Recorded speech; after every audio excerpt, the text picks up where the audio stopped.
My role at TIFF is actually primarily the business side of the organization, but I have a long history in film, and I guess they let me dabble as a result of that. So I am privileged to program the Irish films at the festival, among some other films from the UK, the USA, other European countries as needed.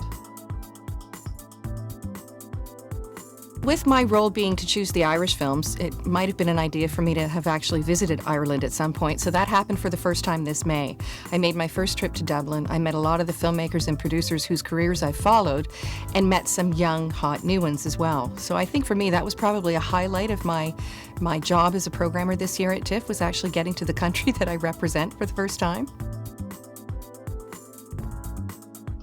So this year, I think the film that I'm most excited to have discovered is by a woman named Rebecca Daly, one of my Irish filmmakers. She's made a couple of shorts already, but this is her feature film directorial debut, and it's called The Other Side of Sleep.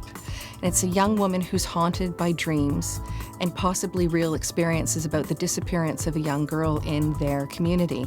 And it reminds her of a situation with her own mother, and you're not quite sure if she's dreaming, if she's really experiencing this. So it's a film that isn't easily defined. It hovers somewhere between a thriller and a nightmare, and it's really quite compelling, and I think actually audiences will really quite enjoy it.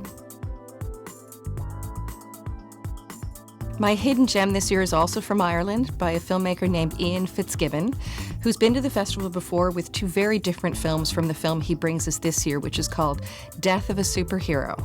And it's actually a wonderful film, kind of coming of age, about a 14-year-old boy who's in the process of chemotherapy for cancer, and we know it's not going to end well.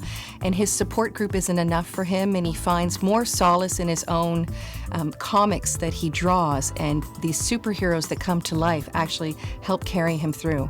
And it's also a film that's been chosen by our Next Wave committee, our teen group, and I'm really excited to see how this next generation of festival goers will react to this kind of film.